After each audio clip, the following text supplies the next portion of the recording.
എല്ലാവർക്കും നമസ്കാരം. നമ്മളിത് പറഞ്ഞു വരുമ്പോൾ അംഗനവാടി ചാനലാണോ എന്നൊരു സംശയം പലരും ചോദിച്ചു തുടങ്ങിയിട്ടുണ്ട്. അതൊരു തമാശയ്ക്ക് ചോദിക്കുന്നതാണ്. കാരണം നമ്മൾ ഒരുപാട് വീഡിയോ ചെയ്യുമ്പോൾ 1-2 വീഡിയോസ് ആണ് ചില ദിവസങ്ങളിൽ ചെയ്യുന്നത്. ഒരു വീഡിയോ ആണ് മാക്സിമം, ചിലപ്പോൾ 2 വീഡിയോ ഒക്കെ ചെയ്യും. എന്തായാലും ഇന്ന് അംഗനവാടികളെക്കുറിച്ച് ഒരു കാര്യം പറയാതെ പോകാനാകില്ല. അത് മറ്റൊന്നുമല്ല, അംഗനവാടികളിൽ പരിശീലനമുണ്ട്, പക്ഷേ ഇതൊന്നും പ്രോപ്പറായ സമയത്ത് നടക്കുന്നില്ല. അപ്പം NNM എന്ന് പറഞ്ഞൊരു പരിപാടിയുണ്ട്, നാഷണൽ ന്യൂട്രീഷൻ മിഷൻ, പോഷകാഹാര മിഷനുണ്ട്. അതിൻ്റെ ആളുകളുണ്ട്, ഇവിടെ സ്റ്റേറ്റിലുണ്ട്, കോർഡിനേറ്റർമാരും ആളുകളുണ്ട്. പോഷൻ ട്രാക്കറിൻ്റെ കാര്യങ്ങൾ പറഞ്ഞു കൊടുക്കുക. പോഷൻ ട്രാക്കർ എന്ന് പറഞ്ഞാൽ ഈ മൊബൈൽ ആപ്പാണ്. അതിനകത്ത് കയറി ഒരുപാട് കാര്യങ്ങൾ ചെയ്യണം. ആളുകളെ അറ്റൻഡൻസ് എഴുതണം, പിന്നെ ഓരോ കുട്ടിക്കും 2 ഗ്രാം ഇത് വളരെ അലമ്പ് പണിയാണ്. അത് 2 ഗ്രാം വെളിച്ചെണ്ണ, 1 ഗ്രാം പഞ്ചസാര, 1/2 ഗ്രാം ഗോതമ്പ് എന്നൊക്കെ പറഞ്ഞുള്ള പരിപാടിയാണ്.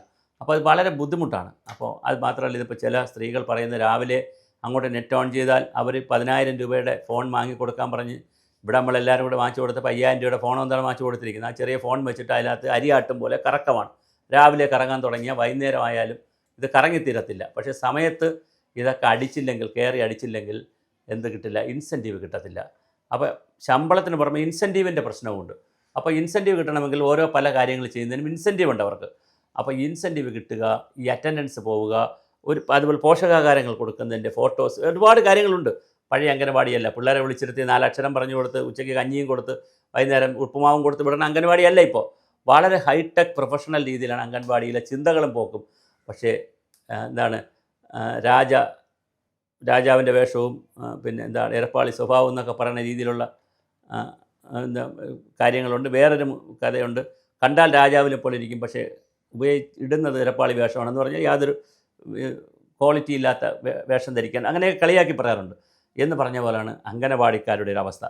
അംഗനവാടിയെ സംബന്ധിച്ചിടത്തോളം അവർക്ക് പിന്നെ എന്തില്ല, അവർക്ക് കൃത്യമായ പരിശീലനം കൊടുക്കുന്നില്ല.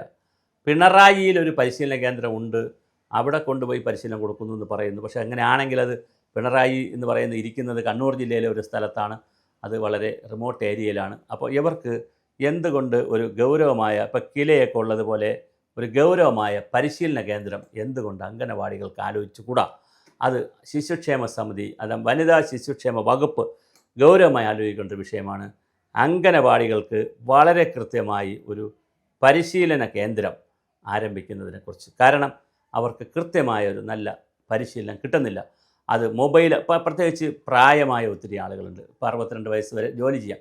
62ാമത്തെ വയസ്സ് വരെ അവർ ജോലി ചെയ്യുമ്പോൾ അവർക്കിത് ചെയ്യാനൊക്കെ പ്രായോഗികമായി ബുദ്ധിമുട്ടുണ്ട്.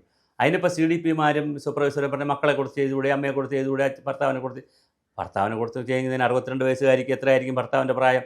അതിനേക്കാൾ കൂടുതലായിരിക്കും, അല്ലെങ്കിൽ സമപ്രായവും കൂടുതലുമായിരിക്കും. അപ്പോൾ അതും പ്രായോഗികമല്ല. പിന്നെ മക്കളെ കൊണ്ട് ചെയ്യിക്കുക എന്നുള്ളതാണ്. അതൊന്നും അത്ര എളുപ്പമുള്ള കാര്യമല്ല. അതുകൊണ്ട് നല്ല പരിശീലനം അംഗനവാടികൾക്ക് കൊടുക്കണം. അതൊരു പ്രധാനപ്പെട്ട ഘടകമാണ്. പിന്നെ ആ പരിശീലനം കൊടുക്കാത്തതുകൊണ്ടുള്ള ഒരു കുഴപ്പം, യൂട്യൂബിലൂടെ ഒരുപാട് ആളുകൾ അംഗനവാടികളെ പഠിപ്പിക്കാൻ ഇറങ്ങിയിട്ടുണ്ട്. ഇപ്പം ഞങ്ങളെ യൂട്യൂബൊന്നും അംഗനവാടികളെ പഠിപ്പിക്കാൻ ഇറങ്ങിയ യൂട്യൂബല്ല.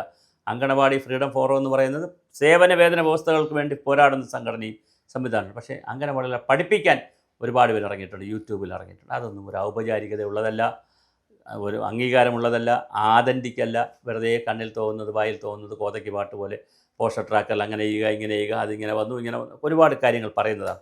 അതൊരു സുഖമുള്ള കാര്യമല്ല. അതുകൊണ്ട് ശക്തമായ പരിശീലനം അംഗനവാടികൾക്ക് കൊടുക്കണം എന്നത് അംഗനവാടി ഫ്രീഡം ഫോറം മുന്നോട്ട് വെക്കുന്ന വലിയൊരു ആശയമാണ്.